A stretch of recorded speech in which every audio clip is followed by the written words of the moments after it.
Assalamu alaikum students. This is Professor Danish Farman for the last video of Hunger and Population Explosion, chapter number 9, book 2.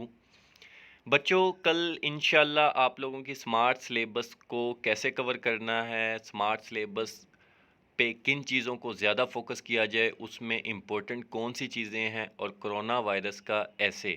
Pandemic, corona virus the pandemic جو ایک نیا ایسے add ہوا ہے جو کہ لازمی ہے اس دفعہ بورڈ کے ایگزام میں انشاءاللہ آئے گا، اور اس کی پریپریشن کیسے کرنی ہے اور وہ ایسے کا کنٹینٹ کیا ہوگا، کل کی ویڈیو کا آپ سب ویٹ کریں اور اس چینل کو نہ صرف سبسکرائب کریں بلکہ شیئر کریں اپنے تمام سیکنڈ ایئر فیلوز کے ساتھ، اپنے تمام گروپس میں، تاکہ یہ علم رکے نہ، یہ چین رکے نہ، یہ آگے تک چلتی جائے۔ بیکاز بچوں آپ جانتے ہیں سیکنڈ ایئر میں آپ لوگوں کا انگلش کا رزلٹ جو کہ لمیٹڈ 50% سلیبس پہ مبنی ہے، ہمارے انگلش کے سبجیکٹ کی بات کریں تو بچوں یہی سلیبس آپ کے فیصلہ کن آپ کے لیے ثابت ہوگا، آپ کے فرسٹ ایئر کے مارکس اسی بیسس پہ لگنے ہیں۔ اگر آپ نے ایک بچے نے 100 میں سے 80 اس دفعہ محنت کر کے لے لیے تو ڈیفینیٹلی فرسٹ ایئر میں اس کے 80 مارکس کاؤنٹ ہوں گے۔ تو بچوں آپ لوگوں کے لیے فرسٹ ایئر سے کمپیریزن میں زیادہ سینسٹیو زون ہے، آپ کو بالکل بھی کیئرلیس نہیں ہونا چاہیے، آپ کو پوری محنت کرنی چاہیے، اور اچھی ویڈیوز کو نہ صرف لائک کریں بلکہ شیئر کریں۔ آج ہم ہنگر اینڈ پاپولیشن ایکسپلوژن کی صرف ایکسرسائز کو فوکس کریں گے، اس کے کویشچن آنسر سمجھیں گے، بٹ ہم کل تک کے لیے ویٹ کریں گے سمارٹ سلیبس کی ویڈیو کا۔ آج فرسٹ ایئر کی ویڈیو اپلوڈ کر دی گئی ہے جو کہ آلموسٹ 45 to 50 منٹس ہے، جس میں پورے سلیبس کو ڈسکرائب کیا گیا ہے، تمام کویشچن آنسرز کو ڈسکس کیا گیا ہے، امپورٹنٹ پارٹس بتائے گئے ہیں، امپورٹنٹ چیزیں ڈسکس کی گئی ہیں، کیسے 94 95 مارکس گین کرنے ہیں یہ تک اس میں ڈسکس کیا گیا اور بتایا گیا ہے، اور ایک ایک چیز کو پوائنٹ آؤٹ کیا گیا ہے جو کہ بہت ہیلپ فل ویڈیو ہے۔ آپ کے پاس بھی کوئی فرسٹ ایئر کا اگر اسٹوڈنٹ ہے تو آپ لازمی اس سے شیئر کریں، تاکہ یہ صدقہ جاریہ ہے۔ بچوں اگر آپ کسی کے پاس اچھی بات پہنچانے کے موجب بنتے ہیں تو ڈیفینیٹلی اس میں آپ کا حصہ بھی ہے۔ ہم تو یوں کہتے ہیں کہ ہم خدمت انسانیت کرتے ہیں،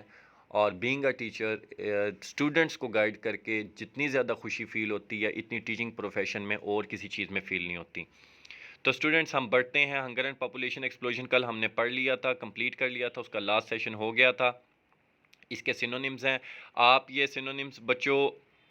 میں 1 منٹ کے لیے مطلب یہ تھوڑا سا پاز کر رہا ہوں، آپ ویڈیو کو سٹاپ کریں، یہ سارے سینونیم اچھے سے پڑھیں، یہاں پر بھی آپ اسے ضرور روکیں۔ یہ سینونیمز ہیں، آپ لوگوں کے لیے کافی امپورٹنٹ ہیں، جن بچوں نے آگے اپیئر ہونا ہے انٹری ٹیسٹ میں، ڈیفینیٹلی ان کے لیے اور بھی زیادہ امپورٹنٹ ہے۔ ایک لسٹ ہے پوری سینونیمز کی۔ بچوں یہاں سے کویشچن آنسر سٹارٹ ہوتے ہیں جن کو میں صرف ڈسکس کروں گا۔ What does hunger mean on wide scale یا ایز ویوڈ بائی آتھر؟ کیا مطلب ہے ہنگر کا یا بھوک کا؟ تو وہ کہتے ہیں کہ اس کا مطلب یہ نہیں کہ آپ نے ایک ٹائم کا کھانا نہ کھایا ہو یا ایک دن کا کھانا نہ کھایا ہو، اس کا مطلب ہے کبھی بھی آپ کو اتنا کھانے کے لیے نہ ملے جو آپ کا پیٹ بھر سکے، آپ سیر ہو کے کھا سکیں، یا کبھی بھی آپ کو ایک وقت کا کھانا ملے تو یہ نہ پتا ہو کہ اگلے وقت کا کھانا کہاں سے آئے گا۔ تو یہ رائٹر کے مطابق، اینا مکنزی کے مطابق ہنگر کا میننگ ہے۔ وٹ ڈز فیمائن مین؟ ہاں جی، قحط کا کیا مطلب ہوتا ہے؟ جی قحط کا مطلب ہوتا ہے جب آپ بھوک کی وجہ سے مطلب لوگ مرنا شروع ہو جائیں، اس کو قحط کہتے ہیں۔ 7 سال کا مصر کا قحط حضرت یوسف کے وقتوں کا ڈسکس کیا گیا یہاں پر جو قرآن پاک میں بھی ہے،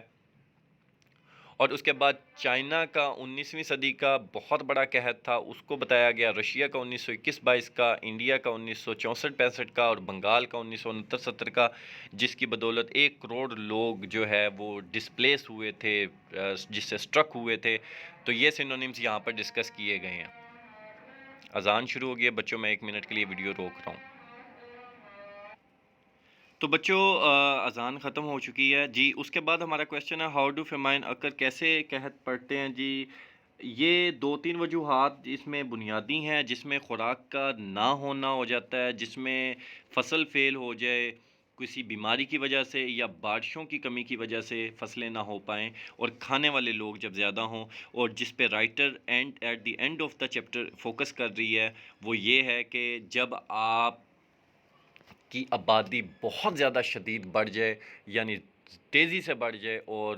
خوراک پیدا کرنے والے ذرائع یعنی اتنے ہی رہیں تو آپ کے پاس ڈیفینیٹلی کھانے والے بڑھ گئے ہیں تو اس سے بھی قلت واقع ہوتی ہے۔ تو اس نے ایک پیشن گوئی کی ہے کہ آنے والے 150-200 سال میں اسی تناسب سے اگر آبادی بڑھتی رہی تو بہت مشکل ہو جائے گا لوگوں کا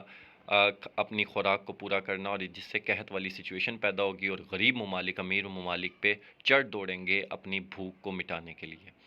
اس کے بعد ہے main reason for population increase, جی کیا ہے؟ کیونکہ سب سے بڑی وجہ یہ ہے کہ ویکسینیشن اور مختلف ادویات کی ایجاد کی صورت میں آج ہمارے پاس شرح اموات کم ہو چکی ہیں۔ ڈیجیٹل ہاسپٹلائزیشن کی وجہ سے ہاسپٹل میں ٹیکنالوجیز بہت آ چکی ہیں، تو شرح اموات کم ہوئی ہیں لیکن شرح پیدائش بڑی ہیں، تو اس کی وجہ سے آبادی میں بے گناہ اضافہ ہو رہا ہے لامحدود۔ اور برتھ ریٹ اور ڈیتھ ریٹ میں کا کیا مطلب ہے اور یہ کیسے تعلق رکھتے ہیں پاپولیشن آف کنٹری سے؟ جی برتھ ریٹ مطلب شرح پیدائش، 1000 لوگ اگر ایک قصبے میں رہتے ہیں اور وہاں پر ایک سال میں صرف 10 لوگ مرتے ہیں اور پیدا ہوتے ہیں 20، تو اس کا مطلب ہے 10 ایڈیشن ہو گئی۔ تو کروڑوں کے حساب سے جب لوگ ایک ملک میں رہ رہے ہیں تو ڈیفینیٹلی یہ ویسے دیکھنے میں 1000 لوگوں میں تو 10 لگی تھی، لیکن 1 کروڑ میں یہ 1 لاکھ، 10 لاکھ اور 1 ارب میں یہ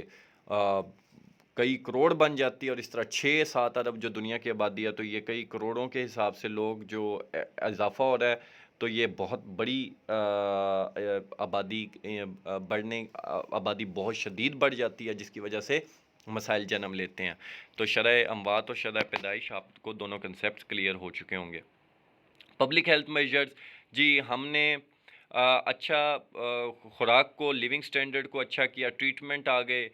بہتر خوراک آ گئی، صاف پانی آ گیا، تو اس سے ہمارا جو ہے وہ پبلک ہیلتھ میجرز یعنی عوام الناس کی صفائی اور اس کے ساتھ ان کا رہن سہن اچھا بنانے میں مدد ملی ہے۔ اور یہ کیسے آبادی بڑھنے کا باعث ہے؟ جی کویسچن نمبر 7 میں، جی اس کی وجہ سے شرح اموات بہت کم ہو گئی ہیں، اور اس کی وجہ سے کیا ہوا؟ شرح اموات جب کم ہوئی ہیں تو اس کی وجہ سے شرح پیدائش اتنی ہی رہی تو آبادی میں اضافہ بنتا چلا گیا۔ اس کے بعد high birth rate in underdeveloped countries, جی بچوں اس کے لیے انہوں نے یہ ایکسپلینیشن دی کہ جناب جہاں پر سڑکیں ٹوٹی ہوں، گاؤں اور ہسپتال کم ہوں اور لوگ زیادہ تر ان پڑھ ہوں، جو بڑے بوڑھے ہیں، تو وہاں پر شرح پیدائش بہت زیادہ ہے، اور وہ ممالک آلریڈی مطلب زیادہ تر خام مال اپنا برآمد کرتے ہیں، ان کے پاس ساری زندگی کی فیسلٹیز موجود نہیں ہیں، غریب ممالک ہیں، لیکن وہاں پر شرح پیدائش زیادہ ہے، اور جو امیر ہو چکے ہیں، جہاں پر لوگ پڑھ لکھ چکے ہیں، وہاں پر شرح پیدائش کو مینٹین کر لیا گیا ہے، یعنی ایک فیملی کو ایک وقت میں 2 بچے 2 بچوں کی پرورش کرنے کی ہی اجازت ہے، تو اس طرح سے وہ اپنی آبادی کو مینٹین کر رہے ہیں۔ آلریڈی وہاں پر بہت اچھے حالات ہیں، لیکن وہ سمجھ بھی چکے ہیں حالات سے کہ اچھے حالات رکھنے کس طرح ہیں، جبکہ ایسے ممالک جو کہ تھرڈ ورلڈ کنٹریز جن کو کہتے ہیں، جس میں پاکستان بھی فال کرتا ہے، بنگلہ دیش فال کرتا ہے، انڈیا فال کرتا ہے، یہاں پر شرح پیدائش بہت زیادہ ہے۔ اور اس کے بعد ہے جی برتھ ریٹ، وائی